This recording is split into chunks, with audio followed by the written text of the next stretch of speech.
Do you want to know how you can browse movies and series according to category in Crackle? If yes, then this video is for you.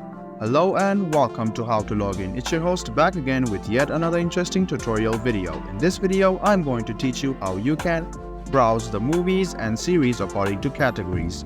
So, you can scroll down in the home and you can see that these are the movies.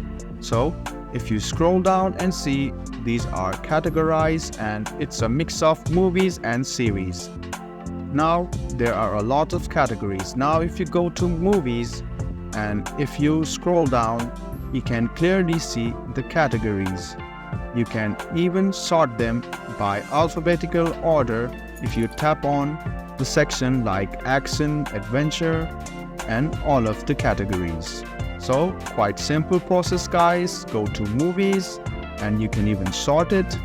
And if you go to TV shows, and you can see that there are multiple categories through which you can browse to. You can even go to search and search for your favorite series or movies and start watching it. So, this was a video on how you can browse movies and series according to categories in Crackle. I hope this video was helpful for you. If you still have any kind of confusion, please do mention us on the comment section down below. Like the video, subscribe to the channel, and do hit the bell button for more. Hope to see you in the next video as well. Until then, goodbye, take care and enjoy.